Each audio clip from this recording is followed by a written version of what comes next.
Welcome, I'm Jon Caldara, president of the Independence Institute and your devil's advocate. Later we're going to be talking about, an idea for charity when you get fined by the government. But first, you know him, you love him, he's your best scholar ever, Rob Natelson from the Independence Institute. Great to be back here, if only to hear the flattery. All right, first of all, I gotta compliment you. You have been cited now 19 times in Supreme Court decisions, and your legal work, your scholarly work, has been picked up by the justices 19 times. From what I understand, that's pretty impressive. It's humbling. It's humbling. It's also gratifying, obviously. All right. See, now you think this is a compliment to you? No. It's a compliment to me, because you told me that all but one of those happened at the Independence Institute. That's not accurate. That's not accurate, no. John.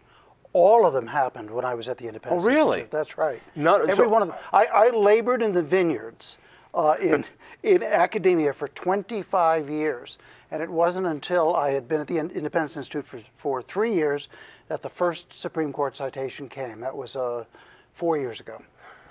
So, he asked humbly, what is the magic of the Independence Institute that has freed this to happen after 20 years of toil and no success? It's a great reputation of the Institute, no doubt. I'm sure it is, or the ghostwriting that I've been doing on the side. That's right. All right. You and I get into these great conversations about the Founding Fathers. You know so much about the founding of the Constitution. It's odd to see, or it's fun to see, that founders are kind of like baseball stars or football stars. People have their favorite one, and they argue which one is more important. No, this one did that. No, well, he wouldn't have done this if Franklin didn't do that. Well, Franklin only did that because, and Hamilton wouldn't have been able to do that if, and so they kind of go in phase and out of phase of popularity. Right now, Hamilton is all the rage, and he's not my favorite. A few years ago, it was John Adams. Right. Yeah. Well, I liked a lot more. In any event, you've been doing some work on one I never heard of, that none of us seem to have heard of. Tell me who this guy is. His name is John Dickinson, and our greatest constitutional historian from the 20th century said he was the most underrated founder, and I think that's right, because he had a truly extraordinary career. This guy was a farmer. Is that right? He really wasn't a farmer. What was he? His dad was a planter, a farmer, and also a lawyer. John Dickinson went to England and learned how to become a lawyer, and he became ultimately the foremost lawyer in Pennsylvania. But 250 years ago, this year, he wrote a series of essays that he signed Letters from a Farmer in Pennsylvania. He signed them as a farmer. And they became the most important essays ever written by any American during the colonial era, at least in the political realm. And they made John Dickinson the second most famous American in the world, next to Benjamin Franklin. So it's ironic that so many people haven't heard of him before, because people all over the world had heard about him in his lifetime. All right, so in his time, this guy was a superstar. Yeah, that's right. First of all, tell me about the letters. Okay. What are, I've heard of Cato's letters. Of course, you know Thomas Paine and all the pamphlets. You know all these great things. What are these letters? Okay, you recall that after the Stamp Act was passed, due to American protest, Parliament followed up by imposing a number of duties or taxes on things like glass and tea. And Americans were very unhappy about these duties. They're called the Townsend duties. And so John Dickinson wrote a series of op-eds in which he argued against the idea of taxation without representation. He laid out the case that people should be taxed only by their own representatives. He also laid out the idea of federalism. That certain functions should be handled by the central government, at that time in London, and the other functions should be handled by the local government, at that time the colonies. Ultimately, John Dickinson served in the Constitutional Convention, and he helped make that vision a reality. Right, so those who don't know, the Constitution, and tell me how much of this I get right, it's special because it limits the centralized government. It says, you, the centralized government, you only get to do these few things. Everything else gets to happen in the states. And you don't have any. I think that's been blown out of proportion and it's no longer true. But that was the idea and what made it such a unique document. You're telling me his work was one of the driving forces behind that? It was. Justice Kennedy calls us splitting the atom of sovereignty. Before the Constitution, everybody believed that sovereignty had to be in one government level or one government official. The founders split the sovereignty between the state and the federal government. And Dickinson was instrumental in that too, because the way the Constitution does this is by listing or enumerating the federal powers and leaving everything else to the states. Very early in the Constitutional Convention, it was Dickinson who proposed that that be done for the new federal government. It was several weeks, actually 2 months, before the convention finally adopted his idea. So there's two things I don't get here, so help me out. One, I look at the Declaration of Independence. I see 50, how many signatures? 56. 56 signatures at the end. He was part of the Continental Congress, was he? He was. I don't see his name on this document that I've been told is a unanimous document. John Is Dickinson, it that he's illiterate and he couldn't sign? Did his pen not work? What's the deal? one thing about John Dickinson that all his biographers agree on is he was a man of enormous moral courage who wasn't afraid to stand up for his belief. When independence was being debated in June and early July of 1776, Dickinson, while recognizing it was probably inevitable, thought that the Declaration of Independence was premature. And so on July 1, 1776, he stood up in the Continental Congress and argued against the Declaration of Independence. Why? Explain this. Well, I mean, my image is that you have these founding fathers, giving each other courage. We're going to stand up. We're going to do this. He didn't. So the guy who was the driving force behind the Constitution didn't support the Declaration of Independence. Here's a guy who's a driving force. He lays out the case for the revolution, okay? His letters lay out the case against taxation without representation. He later is a driving force, as you said, in the Constitution, but in the middle, he actually votes against independence. He had a number of different reasons. They had to do with the fact that they hadn't consulted a potential ally, France, about independence. And he so you're was saying, worried. wait a second, you want me to vote yes on something, but the military might of France might not be with us. That's so right. We're not. He said France isn't going to come in as a result of the declaration. They're going to wait till we win some victories, which of course was absolutely right. They didn't come in for another 15 months and after we'd won the Battle of Saratoga.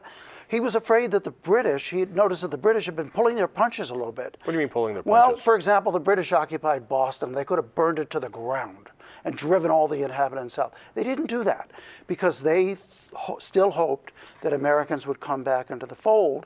And Dickinson was afraid that once independence was declared, the gloves would come off. And there was one other reason he gave, which actually proved prescient, which was that suppose the British come back, after we won a few victories, the British come back and they say, you can have everything you want. If you acknowledge the king as your sovereign, stay within the empire, you can have self-governance, we won't interfere at all. He wanted representation for the taxation. He wanted local right. control of the colonies, That's exactly but he would have been okay to stay in the empire That's right. if they left us alone. Right, and in fact, many of the other founders would have been okay with that. But what ultimately happened, John, was that after we won those victories in 1778, the British sent an emissary over here, and guess what? They offer us everything we wanted except independence. Could we accept it? No. We had already declared independence. So whether, in retrospect, of course, I'm glad we declared independence, but the point is that Dickinson had solid reasons. It almost destroyed his political career, and it did, in fact, destroy his political career for several years. But it's a measure of the man that he could stand up to the overwhelming. He voted against the Declaration in the Congress? He was a good sport about it. This is what he did. He said, look, this is obviously going to pass. So we want it, when it passes, we want the vote to be unanimous among the states. He was representing Pennsylvania at the time. So he and Robert Morris, who later funded the revolution, he and Robert Morris, who were opposed to independence. And where was Robert Morris from?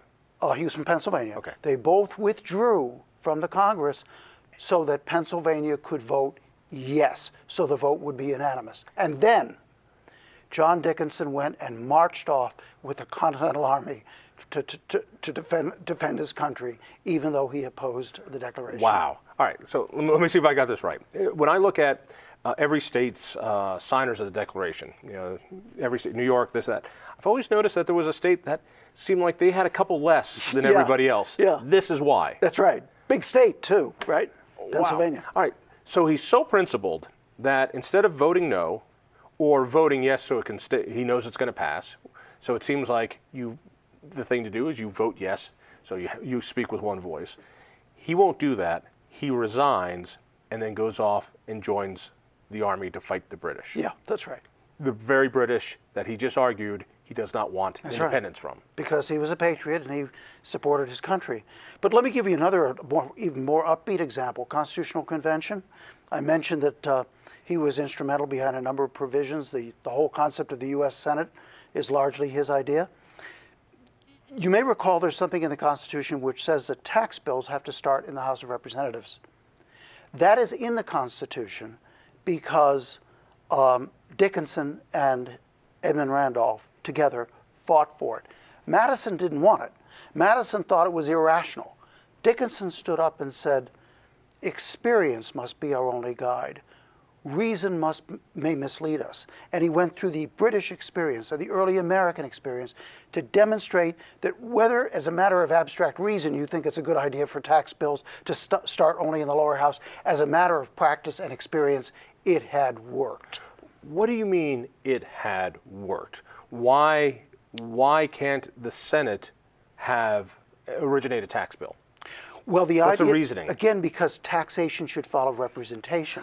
The Senate is malapportioned. Okay, the hold on 2 seconds. Yeah. And also, a lot of people don't know, the Senate was not elected directly from the people. That's true too. The Senate was elected by state legislators. That's right. So it wasn't the same direct representation of a popular vote. That's exactly right. And it had worked well in the House of Commons in Britain.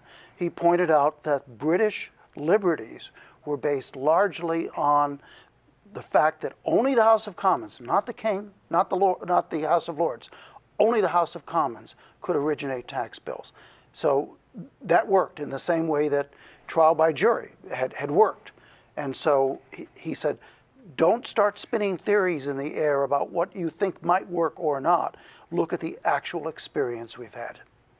And that permeated to the states largely as well. Here in Colorado, tax bills have to start in the House. Exactly. Even though it seems as though they keep finding ways to originate tax bills in the Senate. Government and governmental actors are infinitely creative in trying to find ways to get around their constitutional restrictions. It's our obligation as citizens to hold them to those restrictions. All right, so people want to learn more about Dickinson. Is there a good book? Is there a good place to go? Well, a great place to go is independenceinstitute.org. At the Constitution pages has a whole series now of articles on John Dickinson. I had no idea who this, and I pride myself on knowing at least more than most people about the founding. Did you make all this crap up? I can't. No, I didn't. He was a very great man, and I wish he were with us today. Rob, thank you. Stay tuned.